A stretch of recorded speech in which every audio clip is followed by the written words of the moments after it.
ನಮ್ಮ ಮುಧೋಳ್ ಶರಣರ ಬಂಧುಗಳಲ್ಲಿ, ನಮ್ಮ ಇಂಗಳದಾಳ ಶರಣರ ಬಂಧುಗಳಲ್ಲಿ ಭಕ್ತಿಯ ಶರಣಾರ್ಥಿಗಳು. ಇವತ್ತು ನಮ್ಮ ಬಸವರಾಜಪ್ಪನವರು ಇಬ್ಬರು ಮಕ್ಕಳ ಮದುವೆ ಭಾಳ ಚಲೋ ಮಾಡಿದರು. ಗಂಡು ಮಕ್ಕಳ ಮದುವೆ ಬಸವ ಪ್ರಕಾರನೇ ಮಾಡಬೇಕು ಅನ್ನುವಂಥ ಸಂಕಲ್ಪ ಇಟ್ಕೊಂಡು ಮಾಡಿದರು.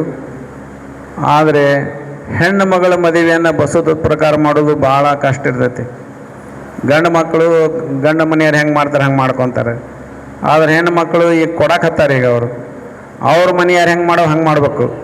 ಆದರೆ ಬಸವರಾಜಪ್ಪನವರು ಭಾಳ ಗೆದ್ದಂಥವ್ರು. ಅವರು ಮಗಳ ಮದುವೆನೂ ಬಸವದ ಪ್ರಕಾರ ಮಾಡಿಕೊಡಬೇಕು ಅಂತ ನಮ್ಮ ಪ್ರಕಾಶ್ ಕುಟುಂಬದವರಿಗೆ ಅವರು ವಿನಂತಿ ಮಾಡಿಕೊಂಡಾಗ ಅವರು ಬಸವಣ್ಣವ್ರ ಭಕ್ತರು, ಬಸವಣ್ಣವ್ರ ಅಪಾರವಾದ ಪ್ರೇಮ ಇದ್ದವರು. ಆಗಲ್ರಿಪ್ಪ ಅಂತ ಭಾಳ ಸಂತೋಷವಾಗಿ ಒಪ್ಪಿಕೊಂಡ್ರು. ಇದು ಒಂದು ಸೌಭಾಗ್ಯ, ಇದೊಂದು ಭಾಗ್ಯ. ಅದಕ್ಕಾಗಿ ಈಗೇನು ನೀವು ನಾಳೆ ಏನು ಮದುವೆ ನೋಡ್ತೀರಿ, ಇವತ್ತೇನು ಈ ಕಲ್ಯಾಣ ಮಹೋತ್ಸವ ನಮ್ಮ ಅಶೋಕಣ್ಣರು ಮಾಡ್ತಾರೆ ನಿಶ್ಚಯ ಕಾರಣ, ಇದು ಲಿಂಗಾಯತರು ಮಾಡುವಂಥ ಮದುವೆ. ಇದು ಲಿಂಗಾಯತ ಧರ್ಮೀಯರು ಮಾಡುವಂಥ ಮದುವೆ. ಇದು ನಾವು ಅಂಗದ ಮೇಲೆ ಲಿಂಗ ಕಟ್ಕೊಂಡಂಥವ್ರು ನಾವು ಮದುವೆ ಹೆಂಗೆ ಮಾಡ್ಬೇಕು ಅನ್ನೋದನ್ನು, ನಿಶ್ಚಯ ಕಾರಣ ಹೆಂಗೆ ಮಾಡ್ಬೇಕು ಅನ್ನೋದನ್ನು ನಮ್ಮ ಅಶೋಕ್ ಬರಗುಂಡಿ ಶರಣರು ನಿಮ್ಗೆ ತೋರಿಸ್ಕೊಡ್ತಾರೆ. ಹಿಂಗೆ ಮಾಡ್ಬೇಕು. ನಾವು ಲಿಂಗಾಯತರಾದವ್ರು ಹಿಂಗೆ ಮಾಡಬೇಕು. ಅದಕ್ಕೆ ಮತ್ತು ನಾವು ಹಿಂದೆಲ್ಲ ಮಾಡ್ತೀವಲ್ರಿ, ಅದು ಅಲ್ಲಂದ್ರೆ ಲಿಂಗಾಯತರದ ಅಂತ ಕೇಳ್ಬೋದು.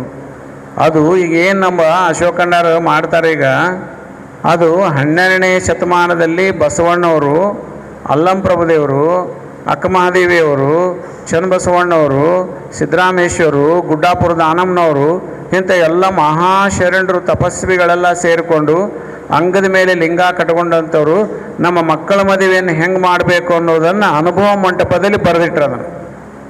ಹಿಂಗೆ ಮಾಡಬೇಕಂತ ಬರೆದಿಟ್ರದನ್ನು. ಆದರೆ 12ನೇ ಶತಮಾನದಲ್ಲಿ ಕಲ್ಯಾಣ ಕ್ರಾಂತಿ ಆಯಿತು, ಶರಣರನ್ನೆಲ್ಲ ಕೊಲೆ ಮಾಡಿದರು. ಅದಕ್ಕೆ ಕೊಲೆ ಮಾಡೋಕ್ಕಿಂತ ಮುಂಚಿತವಾಗಿ ಅವ್ರ ಗುರಿ ಏನಾಗಿತ್ತು ಅಂದರೆ ಈ ವಚನ ಸಾಹಿತ್ಯವನ್ನು ಸುಡಬೇಕಾಗಿತ್ತು. ಅದಕ್ಕೆಲ್ಲ ವಚನ ಸಾಹಿತ್ಯನ ಸುಟ್ಟು ಹಾಕಿಬಿಟ್ರು. ಅವರು ರಸ್ತೆದಾಗ ತಂದು ಹಚ್ಚಿ ಬೆಂಕಿ ಹಚ್ಚಿದ್ರು, ಅನುಭವ ಮಂಟಪದಿಂದ ತೊಗೊಂಬಂದು. ಅಷ್ಟು ಕೆಟ್ಟ ಮಾಡಿಬಿಟ್ರು. ವಚನ ಸಾಹಿತ್ಯ ಬೆಳಿಬಾರ್ದು ಅಂತ ತಿಳ್ಕೊಂಡು ಹೇಳಿ, ಲಿಂಗಾಯತ ಧರ್ಮ ಬೆಳಿಬಾರ್ದು ಅಂತ ತಿಳ್ಕೊಂಡು ಹೇಳಿ, ಅದಕ್ಕಾಗಿ ಅಷ್ಟು ಅನಾಹುತ ನಡೆದು ಹೋತು. ಆದರೆ ಮುಂದೆ ಶರಣರು ಎಷ್ಟೋ ಸಾಹಿತ್ಯಗಳನ್ನು, ವಚನಗಳನ್ನು ರಾತ್ರಿಯಲ್ಲೇ ತೊಗೊಂಡೋಗಿ ತಮಗೆಷ್ಟು ಸಾಧ್ಯತೆ ಅಷ್ಟು ಹೊತ್ಕೊಂಡೋಗಿ ಉಳಿವಿ ಕಡೆ ಪ್ರಯಾಣ ಮಾಡಿಕೊಂಡು ಒಂದಿಷ್ಟು ವಚನ ಸಾಹಿತ್ಯವನ್ನು ಬೆನ್ನು ಹತ್ತಿದ್ರು ಸೈನಿಕರು. ಅವ್ರ ಮನ್ಯಾಗ ತಮ್ಮಂಥ ಭಕ್ತರ ಮನ್ಯಾಗ ಒಗದು ಹೋಗ್ಬಿಟ್ರು. ಇದನ್ನು ರಕ್ಷಣೆ ಮಾಡಿರಿ ಅಂತ ತಿಳ್ಕೊಂಡು ಅವರು ಶರಣರ ಸಾಹಿತ್ಯ ಇದೆ ಅಂತ ತಿಳ್ಕೊಂಡು ಭಕ್ತಿಯಿಂದ ಒಂದಿಟ್ಟು ಗ್ವಾಡಿ ಕಟ್ಟೋದು, ಗ್ವಾಡಿ ಮ್ಯಾಗ ಅದ್ರ ವಚನ ಸಾಹಿತ್ಯ ಇಡೋದು, ಮತ್ತು ಅದ್ರ ಮ್ಯಾಗ ಗ್ವಾಡಿ ಕಟ್ಟೋದು, ಮ್ಯಾಗ ಸಗಣಿ ರಾಡಿ ಮಾಡಿ ಸಾರಿಸ್ಬಿಡೋದು, ಅದಕ್ಕೆ ಪೂಜೆ ಮಾಡ್ಕೊತ ಬಂದರು. ಹಿಂಗೆ ಇದನ್ನು 12ನೇ ಶತಮಾನದಲ್ಲಿ ಆದಂಥ ಈ ಘಟನೆಯನ್ನು ಪಗು ಹಳಕಟ್ಟಿಯವರು ಅಧ್ಯಯನದ ಮೂಲಕ ತಿಳ್ಕೊಂಡು ಹೆಂಗೆ ಶರಣರು ಉಳಿವಿಗೆ ದಾರಿ ಮಾರ್ಗದಲ್ಲಿ ಹೋಗ್ಯಾರಲ್ಲ ಕಲ್ಯಾಣದಿಂದ, ಆ ಮಾರ್ಗದಲ್ಲಿ ಹೋಗುವ ಹೊತ್ನಾಗ ಹಳ್ಳಿಯಲ್ಲೆಲ್ಲ ಯಾರು ಗಾಡಿ ಪೂಜೆ ಮಾಡ್ತಾರೆ ನಿಮ್ಮ ಊರಾಗ ಅಂತ ಕೇಳ್ಕೊತ ಹೋದ್ರು. ಅವರು ಊರಾಗ 2-3 ಮನೆ ಗಾಡಿ ಪೂಜೆ ಮಾಡೋ ಸಿಕ್ಕು. ಅವಾಗ ಗಾಡಿ ಹೊಡೀರಿ ಅಂತಂದ್ರೆ ಅವರು ಕೆಲ ಮಂದಿ ತಳಗ ಅದನ್ನು ಇಟ್ಟು ಮ್ಯಾಲೆ ಜಗಲಿ ಕಟ್ಟಿ ಮ್ಯಾಗ ಒಂದು ಎತ್ತಿಪತ್ತು ದೇವ್ರು ಇಟ್ಬಿಟ್ಟಿದೆ. ಅಂದ್ರೆ ಸೈನಿಕರು ಬಂದ್ರೆ ಸಹಿತ ನಮ್ಮ ಜಗಲಿ ಐತ್ರಪ್ಪ, ಗ್ವಾಡೆ ಐತ್ರಪ್ಪ, ಎಲ್ಲಿ ಹುಡುಕಿದ್ರು ಸಿಕ್ಕಿರಬಾರ್ದು ಅದು ವಚನ ಸಾಹಿತ್ಯ. ಹಂಗೆ ನಮ್ಮ ಜನ ಅದನ್ನು ರಕ್ಷಣೆ ಮಾಡ್ಕೊತ ಬಂದರು. ಎಷ್ಟು ಸುಮಾರು 700-800 ವರ್ಷದವರೆಗೆ ಅದನ್ನು ಮುಚ್ಚಿಟ್ಟು ರಕ್ಷಣೆ ಮಾಡ್ಕೊತ ಬಂದರು. ಅದನ್ನು ಮುಂದೆ ಶರಣರು ಬಂದಾರು, ತೊಗೊಂಡು ಹೋದಾರು ಅನ್ನುವಂಥ ವೇಟ್ ಮಾಡ್ಕೋತ ಬಂದರು ಅದನ್ನು. ಆವಾಗ ಪಗು ಹಳಕಟ್ಟಿಯವರು ಏನು ಮಾಡಿದ್ರು ಅಂತಂದ್ರೆ, ಹೆಂಗೆ ಕಲ್ಯಾಣದ ಕಡೆ ಶರಣರು ಹೋಗಿದ್ರಲ್ಲ ಹಂಗಂಗೆ ಎಲ್ಲ ಹಳ್ಳಿಗಳನ್ನು ಅಡ್ಡಾಡ್ಕೊಂತ ಆ ಮಾರ್ಗದಲ್ಲಿ ಹೋಗಿ ಯಾರು ಗಾಡಿ ಪೂಜೆ ಮಾಡ್ತಾರೋ, ಯಾರು ಸಂತಕ ಪೂಜೆ ಮಾಡ್ತಾರೋ ಅದನ್ನು ತೆಗಿಬೇಡ್ರಿ ಅಂತ ಮಕ್ಕಳಿಗೆಲ್ಲ ಹೇಳಿ ಬಂದಿದ್ರು. ತೀರ್ಕೊಂಡಿದ್ದು ಹೇಳ್ಯಾರಲ್ಲ, ಒಟ್ಟ ಸಂತಕ ಕೀಲಿ ತೆಗಿಬೇಡ್ರಿ, ಅದು ಮುಂದೆ ಶರಣರು ಬರ್ತಾರೋ ಹಂಗೆ ಪೂಜೆ ಮಾಡ್ಕೊತ ಹೋಗೋದು. ಸಂತಕನ ಬರೇ ಅದರ ಜಗಲಿ ಪೂಜೆ ಮಾಡ್ಕೊತ ಹೋಗೋದು, ಗಾಡಿ ಪೂಜೆ ಮಾಡ್ಕೊತ ಹೋಗೋದು. ಆವಾಗ ಹಳಕಟ್ಟಿ ಶರಣರು ಬಂದಾಗ ಇವನ್ನೆಲ್ಲ ಕುರುಬ ಕಂಡು ಹಿಡಿದಿದ್ರು. ಅವರು ಇಂಥ ಕುರು ಯಾರ ಮನೆಯಾಗ ಸಿಗ್ತಾವ ಆ ಮನೆಯಾಗ ಗಾಡಿ ಹೊಡಿಸ್ತಿದ್ರು. ಅವರು ಗಾಡಿ ಹೊಡಿಸಿದಾಗಲ್ಲೇ ವಚನ ಸಾಹಿತ್ಯದ ಕಟ್ಟು ಸಿಗ್ತಿದ್ದು, ತಾಡೋಲೆ ಗ್ರಂಥಗಳು ಸಿಗ್ತಿದ್ದು, ಅದನ್ನು ತೊಗೊತಿದ್ರು, ಜಗಲಿ ಕೇಳಿಸ್ತಿದ್ರು, ಕೆಳಗೆ ವಚನ ಸಾಹಿತ್ಯ ಇರ್ತಿತ್ತು, ಸಂತಕ ತೆಗೆಸ್ತಿದ್ರು. ಸುಮಾರು 400-500 ವರ್ಷ ಸಂತಕನ ಅಣ್ಣತಮ್ಮರು ಬೇರೆ ಆದ್ರೆ ಆ ಸಂತಕ ಒಬ್ಬೊಬ್ಬರ ಪಾಲಿಗೆ ಹೋಗಿತ್ತು. ಅದು ಅವ್ರ ಪಾಲು ಹೋದವ್ರು ಮತ್ತೆ ಅದನ್ನು ಪೂಜೆ ಮಾಡ್ತಿದ್ರು. ಅವರು ಅದಕ್ಕೆ ಎಲ್ಲೆಲ್ಲ ಸಂತಕ ಪೂಜೆ ಮಾಡ್ತಾ ಅದನ್ನು ಕೀಲಿ ಒಡಿಸಿ ಅದನ್ನು ತೆಗೆಸಿದ್ರು. ಅಲ್ಲೆಲ್ಲ ವಚನಗಳ ಕಟ್ಟು ಸಿಕ್ಕು. ಹಿಂಗೆ ಅವನ್ನೆಲ್ಲ ತಗೊಂಡು ಸಂಗ್ರಹ ಮಾಡಿಕೊಂಡು ಸುಮಾರು 10 ವರ್ಷ ಬರೀ ಸಂಗ್ರಹ ಮಾಡಕ್ಕೆ ಹಿಡಿದಾರು. ನಂತರ ತಾಡೋಲಿ ಎಲ್ಲ ಹರಿದಿದ್ದು ಅಲ್ಲಿ ಭಾಳ 500-600 ವರ್ಷದ್ದು 800 ವರ್ಷ ಆಗಿತ್ತು. ತಾಡೋಲಿ ಎಲ್ಲ ಹರಿದಿದ್ದು ಅದನ್ನು ಜೋಡಿಸಿ ಅದನ್ನು ಮತ್ತೆ ರೀರೈಟ್ ಮಾಡಿದರು. ಪುನಃ ಬರೆದ್ರು, ಅವರು ಪೆನ್ನಿಲೆ ಬರೆದ್ರು. ಆ ನಂತರ ಒಂದು ಪುಸ್ತಕ ವಚನ ಸಾಹಿತ್ಯ ಶಾಸ್ತ್ರ ಭಾಗ 1 ಅಂತ ತಿಳ್ಕೊಂಡು ಹೇಳಿ ಒಂದು ಪುಸ್ತಕವನ್ನು ಸುಮಾರು ತೊಗೊಂಬಂದರು. ಅದು ಬಂದು ಒಂದು 100 ವರ್ಷ ಆಯ್ತು. ಮೊದಲನೇ ಪುಸ್ತಕ ಬಂದು ಒಂದು 100 ವರ್ಷ ಆಯ್ತು. ಈಗ ಆ ನಂತರ ವಚನ ಸಾಹಿತ್ಯ ಅದಾದ್ಮ್ಯಾಗ ವಚನ ಸಾಹಿತ್ಯ ಪುಸ್ತಕನ ತಲೆ ಮ್ಯಾಗ ಇಟ್ಕೊಂಡು ಮನೆಗೆ ಹೊಂಟ್ರವರು ಪಗೋಳಕಟ್ಟೆಯವರು. ನಮ್ಮೂರಿಪ್ಪ ವಚನ ಓದ್ರಿ. ಇಷ್ಟರೊಳಗೆ 800 ವರ್ಷ ಆಗಿತ್ತು. ವಚನ ಸಾಹಿತ್ಯ ಸಿಕ್ಕಿದ್ದಿಲ್ಲ, ಏನೇನು ಇದ್ದಿದ್ದಿಲ್ಲ. ನಾವು ಹೆಂಗೆ ಬೇಕು ಹಂಗೆ ಸಂಸ್ಕೃತ ಮಂತ್ರ ಹೇಳ್ಕೊಂತ ಹೊಂಟ್ಬಿಟ್ಟಿದ್ವಿ. ಯಾವಾಗ 12ನೇ ಶತಮಾನ ಬಸವಣ್ಣವ್ರದಿಂದ ವಚನ ಸಾಹಿತ್ಯವನ್ನು ಪಗು ಹೊಳಕಟ್ಟೆಯವ್ರು ಬೆಳಕಿಗೆ ತೊಗೊಂಬಂದರು. ಈಗ ವಚನ ಸಾಹಿತ್ಯ ನಮ್ಮ ಬೆಳಕಿಗೆ ಸಿಕ್ಕ 50-60 ವರ್ಷ ಆಯ್ತು. ಎಲ್ಲರ ಕೈಗೆ ಸಿಕ್ಕು, ಎಲ್ಲರ ಪಾಕೆಟ್ ಕೈಗೆ ಈ ಸದ್ಯ ಈಟೀಟ ವಚನ ಪುಸ್ತಕ ಎಲ್ಲ ಮಕ್ಕಳ ಕೈಯಾಗ ಬರಾಕತ್ತಾವು. ಇವಾಗ ಸಿಕ್ಕ ಮ್ಯಾಗ ಆ ವಚನಗಳು ಮದುವೆಯಲ್ಲಿ ಬರೆದಂಥ ವಚನಗಳು, ಲಿಂಗ ದೀಕ್ಷೆಯಲ್ಲಿ ಮಾಡಿದಂಥ ವಚನಗಳು ಅವೆಲ್ಲ ಈಗ ನಮಗೆ ಸಿಕ್ಕು. ಆವಾಗ ಈಗ ಕೆಲವು ಮಂದಿ ಶರಣರು, ಕೆಲವು ಮಂದಿ ಈಗ ಲಿಂಗಾನಂದಪ್ಪಗಳು ಅಂತಾರು, ನಮ್ಮ ದೊಡ್ಡ ಸರ್ ಅಂತಾರು, ಮತ್ತು ಅತನಿ ಮುರುಗೇಂದ್ರ ಶಿವಗಳು ಅಂತವರು. ಹಿಂಗೆ ಕೆಲವು ಮಂದಿ ದೊಡ್ಡ ತಪಸ್ವಿಗಳು, ದೊಡ್ಡ ಶರಣರು ಅದಂದರು. ಅದನ್ನೇನು ಮಾಡಿದ್ರು ಅಂತಂದ್ರೆ ಅದ್ರ ಪ್ರಕಾರ ನಾವು ಜೀವನ ಮಾಡೋಣಪ್ಪ ಅಂತ ವಚನಗಳನ್ನು ಓದ್ಕೋಂತ ದೇವರಿಗೆ ಷಣ್ಮುಖ ಶಿವೆಗಳು ಹಿಂಗೆ ಹೇಳ್ಕೋಂತ ಹೋದರು. ಈಗ ಇತ್ತೀಚೆಗೆ ಲಿಂಗಾನಂದ ಸ್ವಾಮಿಗಳು ಬಂದ ಮೇಲೆ ನಮ್ಮ ದೊಡ್ಡಜ್ಜವರು ಪಗು ಹೊಳಕಟ್ಟೆ ಅವ್ರು ಕೊಟ್ಟ ವಚನ ಸಾಹಿತ್ಯ ಬಂದ ಮೇಲೆ, ಮತ್ತು ಗದಗಿನ ಅಜ್ಜವರು, ಗದಗಿನ ಜಗದ್ಗುರು ಸಿದ್ಧಲಿಂಗ ಮಹಾಸ್ವಾಮೀಜಿಯವರು ಲಿಂಗೈಕ್ಯರಾದಲ್ಲ, ಅವರು ಭಾಳ ಅದ್ಭುತವಾಗಿ ಅದನ್ನೆಲ್ಲ ಭಯಂಕರ ಮಾಡಿದರು ಅವರು. ಆ ನಂತರದಲ್ಲಿ ಮಾತಾ ಮಾದೇವಿ ಅಂತವರು ಇದೆಲ್ಲ ಬಂದ ಮೇಲೆ ವಚನ ಸಾಹಿತ್ಯ ಜನಮಾನಸಕ್ಕೆ ತಲುಪಕ್ಕೆ ಚಾಲೋ ಆಯ್ತು ಪ್ರವಚನದ ಮೂಲಕವಾಗಿ. ಹಿಂಗೆ ಈಗ ನಮಗೆ ಪಕ್ಕಾ ಬಂದದ್ದಂದ್ರೆ ಒಂದು 50 ವರ್ಷದಿಂದ, ಅತಿ ಪಕ್ಕಾ ಬಂದದ್ದಂದ್ರೆ ಒಂದು 20 ವರ್ಷದಿಂದ. ಹಿಂಗೆ ಬಂದಾಗ ನಮಗದು ಗೊತ್ತೇ ಇದ್ದಿದ್ದಿಲ್ಲ. ಅದಕ್ಕೆ ನಾವು ಅದನ್ನು ಕಳ್ಕೊಂಡಿದ್ವಿ. ಈಗ ಅದು ನಮಗೆ ಸಿಕ್ಕತಿ. ಅದಕ್ಕಾಗಿ ಅಂಗದ ಮೇಲೆ ಲಿಂಗ ಇದ್ದಂಥವರು ನಾವು ಹೆಂಗೆ ಮಾಡಬೇಕು ಅನ್ನೋದನ್ನು ನಾಳೆ ನಮ್ಮ ಅಶೋಕಣ್ಣ ಬರಗುಂಡಿಯವರು ಅದನ್ನು ತೋರಿಸ್ಕೊಡ್ತಾರೆ. ಇವತ್ತು ನಿಶ್ಚಯ ಮಾಡ್ತಾರೆ, ಇದನ್ನು ತೋರಿಸ್ಕೊಡ್ತಾರೆ. ನಮ್ಮ ಎದುರಾಗ ನಡೀತೈತೆ ಅಂದ್ರೆ ಏನೂ ಇಲ್ಲ. ವಿಭೂತಿ, ರುದ್ರಾಕ್ಷಿ, ಲಿಂಗ, ಪಾದೋದಕ ಇದ್ರಾಗ ನಡೀತೈತಿ. ಇದು ಅಷ್ಟಾವರಣದಲ್ಲೇ ನಡೀತೈತಿ. ಇದನ್ನು ಸ್ವಲ್ಪ ದಯವಿಟ್ಟು ಲಕ್ಷ್ಯ ಕೊಟ್ಟು ತಾವೆಲ್ಲ ನೋಡ್ರಿ. ಇದು ಭಾಳ ಪೂಜ್ಯನೀಯವಾದಂಥ ಒಂದು ವಿಧಾನ. ಇದು ಭಾಳ ಪೂಜ್ಯನೀಯ ವಿಧಾನ. ಗಡಿಬಿಡಿ ಇಲ್ಲ. ಅಲ್ಲಿ ನಿಲ್ಲುವುದು, ಅಲ್ಲಿಂದ ಪಕ್ಕಂತ ಒಗೆದು ಬಿಡೋದು. ಇಲ್ಲಿ ಬರಂಗೇ ಇಲ್ಲ. ಅಲ್ಲೇ ತಲೆ ಮ್ಯಾಗ ಮುಂದಿನವರೆಗೇನು ಬಿದ್ದು ಬಿಟ್ಟಿರ್ತಾವೆ. ಹಂಗೆ ಹತ್ಲಾಗ ಹೋಗಿಬಿಡೋದು, ಊಟ ಮಾಡೋಕ್ಕೆ ಹೋಗ್ಬಿಡೋದು. ಇದು ಹಂಗಲ್ಲ. ನೀವು ಕುಂತು ನೋಡಿದರೆ ಊಟಕ್ಕೆ ಹೋಗ್ಬೇಕಂತ ಅನ್ಸಂಗಿಲ್ಲ. ಆರಾಮ್ ಕುಂತಿರ್ತೀರಿ, ನೋಡ್ಕೊತ ಕುಂತಿರ್ತೀರಿ. ಅಷ್ಟು ಇದು ನಾವು ಅಂಗದ ಮೇಲೆ ಲಿಂಗಿದ್ದಂಥವ್ರು ನಾವು ಇದನ್ನು ಮಾಡಬೇಕು. ದಯವಿಟ್ಟು ನೀವೆಲ್ಲರೂ ಕೂಡ ಲಿಂಗದ ಮೇಲೆ ಅಭಿಮಾನ ಇದ್ದವರು, ಲಿಂಗಾಯತ ಬಗ್ಗೆ ಅಭಿಮಾನ ಇದ್ದವರು, ಲಿಂಗಾಯತ ಧರ್ಮದ ಬಗ್ಗೆ ಅಭಿಮಾನ ಇದ್ದವರು, ನಮಗೆ ಗೊತ್ತಾದ ಮ್ಯಾಗಾದ್ರೆ ಸಹಿತ ನಾವು ಇದನ್ನು ಅನುಸರಿಸಕ್ಕೆ ಮಾಡಬೇಕು. ಭಾಳ ದಿವಸದಿಂದ ಬಂದತಿ ಅಂತಾರೆ. ಭಾಳ ನಮ್ಮದು 800 ವರ್ಷದಿಂದ ಬಂದತಿ. ಅದು 800 ವರ್ಷ ಆತದು. ಮತ್ತೇನು ಹೊಸದನ್ನದು? ನಾವೇನು ಬೇರೆ ದೇಶದ್ದು ಹೇಳಕತ್ತಿಲ್ಲ. ನಮ್ಮ ಕನ್ನಡ ನಾಡಿನೊಳಗೆ ಇಲ್ಲೇ ಕೂಡಲ ಸಂಗಮದಲ್ಲೇ ಬಸವಣ್ಣವರು ಇಲ್ಲೇ ಹುಟ್ಟಿ ಇಲ್ಲೇ ಬೆಳೆದಂಥ ಮಹಾಮಹಿಮ ಇಡೀ ಜಗತ್ತಿನ ತುಂಬ ಬೆಳಕಾಗೈತಿ. ಇಂಗ್ಲೆಂಡ್ದಾಗ ಅವ್ರ ಮೂರ್ತಿ ಕುಂತತಿ. ಜಗತ್ತಿನ ತುಂಬ ಬಸವಣ್ಣನ ಮಾತಾಡ್ತಾರೆ ಎಲ್ಲರೂ. ಪಾರ್ಲಿಮೆಂಟ್ ಮುಂದೆ ಬಸವಣ್ಣನ ಮೂರ್ತಿ ಕುಂತತಿ. ಎಲ್ಲ ಪಾರ್ಲಿಮೆಂಟ್ನ ದೊಡ್ಡದೊಂದು ಅನುಭವ ಮಠ ಫೋಟೋ ಹಾಕ್ಯಾರ ಬಸವಣ್ಣವ್ರದ್ದು. ನಮ್ಮ ಪಾರ್ಲಿಮೆಂಟ್ನೊಳಗೆ ವಿಧಾನಸೌಧದೊಳಗೆ ಬಸವಣ್ಣವ್ರು ದೊಡ್ಡದೊಂದು ಅನುಭವ ಮಂಟಪದ ಫೋಟೋ ಹಾಕ್ಯಾರ. ಎಲ್ಲ ಕಡೆ ಕರ್ನಾಟಕ ಸರ್ಕಾರ ಎಲ್ಲ ಕಚೇರಿಗಳಲ್ಲಿ ಬಸವಣ್ಣವ್ರ ಫೋಟೋ ಹಾಕ್ರಿ ಅಂತ ಆದೇಶ ಮಾಡ್ಯಾರ. ಈಗ ಬಸವಣ್ಣವ್ರ ವಿಶ್ವ ಸಾಂಸ್ಕೃತಿಕ ನಾಯಕ ಅಂತ ಸರ್ಕಾರನ ಘೋಷಣೆ ಮಾಡೈತಿ. ಇಷ್ಟೆಲ್ಲ ಬಸವಣ್ಣವ್ರ ತತ್ವವನ್ನು ತಿಳ್ಕೊಂಡಂಥ ಸರ್ಕಾರ ವಿದೇಶದವರೆಲ್ಲರೂ ಬಸವಣ್ಣವ್ರ ಹಾಡಿ ಹೊಗಳಕತ್ತಾರ. ಆದ್ರೆ ಅಂಗದ ಮೇಲೆ ಲಿಂಗ ಕಟ್ಕೊಂಡವ್ರು ಬಸವಣ್ಣ ನಮ್ಮ ಗುರು ಅದಾನ. ಆದ್ರೆ ಅದ್ರ ಬಗ್ಗೆ ನಮಗೆ ಸ್ವಲ್ಪ ಲಕ್ಷಣ ಇಲ್ಲ ನಮಗೆ. ಅದಕ್ಕಾಗಿ ಹಂಗೆ ಮಾಡಬಾರ್ದು. ಅದಕ್ಕಾಗಿ ಬಸವಣ್ಣ ಅಂಗದ ಮೇಲೆ ಲಿಂಗ ಕಟ್ಕೊಂಡಂಥವ್ರಿಗೆ ಬಸವಣ್ಣನೇ ಧರ್ಮಗುರು ಆಗಿರ್ತಾರೆ. ಅದಕ್ಕಾಗಿ ನಾವೊಂದು ಏನು ಮಾಡ್ಬೇಕಂದ್ರೆ, ನಾವು ಯಾಕೆ ಹಿಂಗೆ ಆಗೀವಿ ಅಂತಂದ್ರೆ ನಮ್ಮಂತಲ್ಲಿ ಒಂದು ತಪ್ಪೈತಿ. ಏನು ತಪ್ಪೈತಿ ಅಂದ್ರೆ, ಲಿಂಗ ಪೂಜೆ ಆದಗಳ ನಾವು ಒಂದು 5 ವಚನ ಓದಬೇಕು. ಲಿಂಗ ಪೂಜೆ ಆದ ತಕ್ಷಣ ಒಂದು 5 ವಚನ ಓದಬೇಕು. ನಮ್ಮ ಎಲ್ಲ ಧರ್ಮದ ತತ್ವಗಳು ಎದುರಾಗದಂದ್ರೆ ವಚನ ಸಾಹಿತ್ಯದಲ್ಲಿದ್ದಾವೆ. ನಾವು ವಚನ ಓದಂಗೇ ಇಲ್ಲ. ನಾವು ಒಟ್ಟು ಲಿಂಗ ಪೂಜೆ ಮಾಡೋದೇ ಕಷ್ಟ ಆಗಿರ್ತೈತಿ, ವಚನ ಎಲ್ಲಿ ಓದೋದೈತಿ. ಅದಕ್ಕೆ ನಾವು ಒಂದು ಕಂಪಲ್ಸರಿ ಒಂದು ನಿಷ್ಠೆಯಿಂದ ಮಾಡಬೇಕು.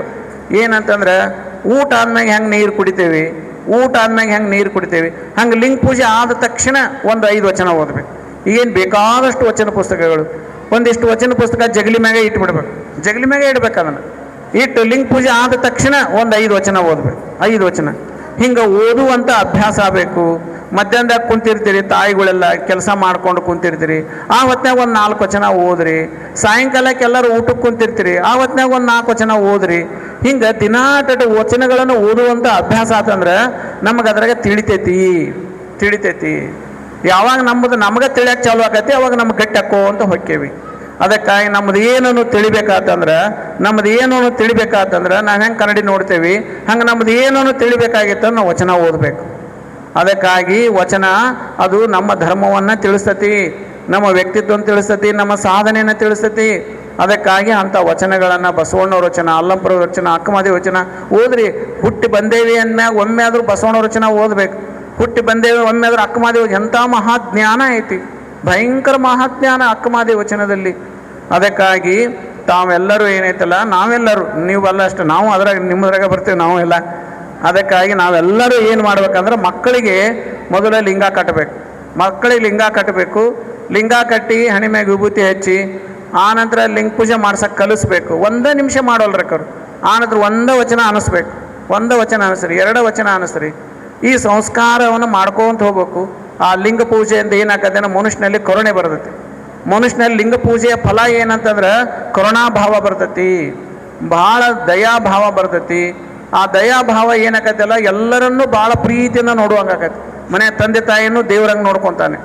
ಅದಕ್ಕೆ ನಾವು ಆಸ್ತಿ ಕೊಡ್ತೇವೆ, ಮುಂದೆ ನಾವು ಆಸ್ತಿ ಎಲ್ಲ ತಂದೆ ತಾಯಿ ಆಸ್ತಿ ಕಿತ್ಕೊಂಡು ಮಕ್ಕಳು ಏನೈತಲ್ಲ ತಂದೆಯಿಂದ ಹೊರಗೆ ಹಾಕಿಬಿಡ್ತಾರೆ. ಕರುಣೆನೇ ಇರೋಂಗಿಲ್ಲ ಮಕ್ಕಳಿಗೆ ತಂದೆ ತಾಯಿ ಮೇಲೆ. ಯಾಕಂದ್ರೆ ಅವರಲ್ಲಿ ದಯೆ ಅನ್ನೋದೇ ಇರೋಂಗಿಲ್ಲ, ಬರೀ ರೊಕ್ಕ ಅಂತಿರ್ತಾರೆ. ಅದಕ್ಕಾಗಿ ನಾವು ಮಾಡಿದ ತಪ್ಪದು. ಅದಕ್ಕಾಗಿ ಅವ್ರ ಮಕ್ಕಳಿಗೆ ನಾವು ಲಿಂಗ ಪೂಜೆ ಮಾಡಕ್ಕೆ ಕಲಿಸಿದ್ವಿ, ಒಂದು 5 ನಿಮಿಷ ಲಿಂಗ ಪೂಜೆ ಮಾಡಕ್ಕೆ ಕಲಿಸಿದ್ವಿ. ದಿನಾ ಲಿಂಗ ಪೂಜೆ ಮಾಡ್ಕೊಂತ ಹೋದಾಗ ಅಲ್ಲಿ ಕರುಣಾಭಾವ ಬರ್ತೈತಿ. ಲಿಂಗ ಪೂಜೆಯ ಫಲ ಹೇಳ್ತೇನೆ ನಿಮಗೆ. ಲಿಂಗ ಪೂಜೆಯ ಫಲ ಏನಂದ್ರೆ ಲಿಂಗ ಪೂಜೆ ಮಾಡಿದ್ರಲ್ಲಿ ಕರುಣೆ ಬರ್ತೈತಿ, ದಾಸೋಹ ಗುಣ ಬರ್ತೈತಿ. ಅದಕ್ಕೆ ಲಿಂಗಾಯತರಲ್ಲಿ ಕರುಣೆ ಜಾಸ್ತಿ, ದಾಸೋಹ ಗುಣ ಜಾಸ್ತಿ. ಯಾರು ಏನು ಕೇಳ್ತಾರೆ ಎಲ್ಲದಕ್ಕೂ ಕೊಡ್ತಾರೆ ಲಿಂಗಾಯತರು. ಏನು ಒಟ್ಟು ಅನ್ನ ಕೇಳಿದ್ರೆ ಅನ್ನಕ್ಕೆ ಕೊಟ್ಟರು, ಸಾಲಿ ಕಲಿಯಕ್ಕೆಲ್ಲ ಸಾಲಿ ಕಲಿಯಕ್ಕೆ ಕೊಟ್ಟರು, ಪುಸ್ತಕಕ್ಕೆಲ್ಲ ಪುಸ್ತಕ ಕೊಟ್ಟರು. ಎದಕ್ಕೆ ಕೇಳ್ತೀರಿ ಎಲ್ಲದಕ್ಕೂ ಕೊಡ್ತಾರೆ. ಲಿಂಗಾಯತರ ಕೊಡೋದು, ದಾನ ಕೊಡೋದು. ಇದು ಯಾವ ಗುಣ ಅಂತಂದ್ರೆ ದಾಸೋಹದ ಗುಣ. ಇದು ಎದ್ರ ಫಲ ಅಂದ್ರೆ ಲಿಂಗ ಪೂಜೆ ಮಾಡಿದ ಫಲ. ಇದು ಕಿವಿಲೆ ಕೇಳಬಾರ್ದು. ಅವ್ರ ಮನ್ಯಾಗ ತ್ರಾಸ ಐತಿ ಅಂದ್ರೆ ಕಿವಿಲೆ ಕೇಳಂಗಿಲ್ಲ. ಲಿಂಗಾಯತರಾದವರಲ್ಲಿ ಗುಣ ಐತಿ. ಪಕ್ಕದ ಮನೆಗೆ ಏನೋ ತ್ರಾಸ ಐತಿ ಉಪವಾಸ ಅಂದ್ರೆ ಕಿವಿಲೆ ಕೇಳಂಗಿಲ್ಲ. ಅವ್ರ ಮನೆಗೆ ಕೊಟ್ಟು ಹೋಗಿ ಮೊದಲು ಕೊಟ್ಟು ಬಂದು ಊಟ ಮಾಡಂತಾರೆ. ಇಷ್ಟೊಂದು ದೊಡ್ಡ ದಯಾಗುಣ ಬರೋದು ಯಾವ ಕಾರಣ ಅಂತಂದ್ರೆ ಅದು ಲಿಂಗ ಪೂಜೆಯ ಮಹಿಮೆ. ಲಿಂಗ ಪೂಜೆಯಿಂದ ಮನುಷ್ಯನ ಮನಸ್ಸು ಭಾಳ ಕರಿಗಿ ಹೋಗ್ಬಿಡ್ತೈತಿ. ಅದಕ್ಕಾಗಿ ಮಕ್ಕಳಿಗೆಲ್ಲ ಅದನ್ನು ಲಿಂಗ ಪೂಜೆ ಮಾಡಕ್ಕೆ ಕಲಿಸ್ಬೇಕು. 1-2 ವಚನ ಅನ್ನಕ್ಕೆ ಕಲಿಸ್ಬೇಕು. ನೀವು ಕಂಪಲ್ಸರಿ ಲಿಂಗ ಪೂಜೆ ಮಾಡಿರಿ ಮನ್ಯಾಗ. ನಿಮ್ಮನ್ನು ನೋಡಿಕೊಂಡು ಮಕ್ಕಳೆಲ್ಲ ಲಿಂಗ ಪೂಜೆ ಮಾಡಕ್ಕೆ ಕಲಿತಾವು. ಮಕ್ಕಳು ಲಿಂಗ ಪೂಜೆ ಮಾಡೋ ಅನ್ನೋದು ನಾವು ಲಿಂಗ ಪೂಜೆನ ಮಾಡಲಿಲ್ಲ ಅಂದ್ರೆ ಹೆಂಗೆ ಮಾಡ್ಬೇಕು? ಅದಕ್ಕೆ ಮಕ್ಕಳು ನೋಡಿ ಕಲಿತಾವು. ಅದಕ್ಕೆ ತಾಯಿಗಳಾದಂಥವ್ರು ಮಕ್ಕಳ ಸಲುವಾಗಿ ಆದ್ರೂ, ತಂದೆಗಳಾದಂಥವ್ರು ಮಕ್ಕಳ ಸಲುವಾಗಿ ಆದ್ರೂ 1-5 ನಿಮಿಷ ಲಿಂಗ ಪೂಜೆ ಮಾಡಿರಿ. 1-5 ವಚನ ಓದ್ಕೋಂತ ಅನ್ಕೋಂತ ಹಾಡ್ಕೋಂತ ಲಿಂಗ ಪೂಜೆ ಮಾಡಿರಿ. ಸಣ್ಣ ಮಕ್ಕಳೆಲ್ಲ ಬಂದು ನಿಮ್ಮ ಜೊತೆಗೆ ಬಂದು ಕುಂಡಿರ್ತಾವು. ಅವು ಕೈಯಲ್ಲಿ ಲಿಂಗ ತಗೊತಾವು, ಅವು ಲಿಂಗ ಬೇಕಂತಾವು. ಹಿಂಗೆ ಅದು ಸಂಸ್ಕಾರ ಬೆಳಿತೈತಿ.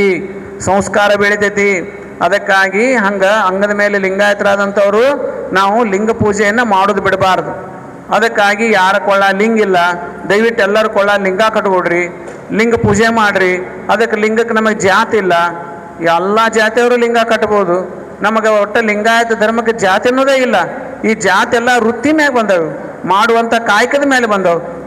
ಕುಂಬಾರಿಕೆ ಮಾಡ್ತಿದ್ರು ಕುಂಬಾರ ಅಂತಾರೆ, ಮತ್ತು ಹೂಗಾರಿಕೆ ಮಾಡ್ತಿದ್ರು ಮಾಲೆ ಕಟ್ಟಿದ್ರು ಹೂಗಾರ ಅಂತಾರೆ, ಮಡಿವಾಳಿಕೆ ಮಾಡ್ತಿದ್ರು ಅದು ಮಡಿವಾಳ್ರ ಅಂತಾರೆ. ಯಾರ್ಯಾರು ಕಾಯಕವಾದರೂ ಕಾಯಕದ ಮೇಲೆ ಬಂದಂಥ ವೃತ್ತಿ ಮೇಲೆ ಬಂದಂಥ ಹೆಸರುಗಳೆಲ್ಲ ಹೊರತಾಗಿ ಜಾತಿ ನಮ್ಮಲ್ಲಿಲ್ಲ. ಅವೇ ನಮ್ಮ ಅಜ್ಞಾನದ ಜಾತಿಯಾಗಿ ಪರಿಣಮಿಸವಲ್ಲ ಹೊರತಾಗಿ ಅವು ಲಿಂಗಾಯತ ಧರ್ಮದಲ್ಲಿ ಜಾತಿ ಇಲ್ಲ. ನಾವು ಜಾತಿ ಮಾಡೋಕ್ಕೆ ಹೋಗಬಾರ್ದು.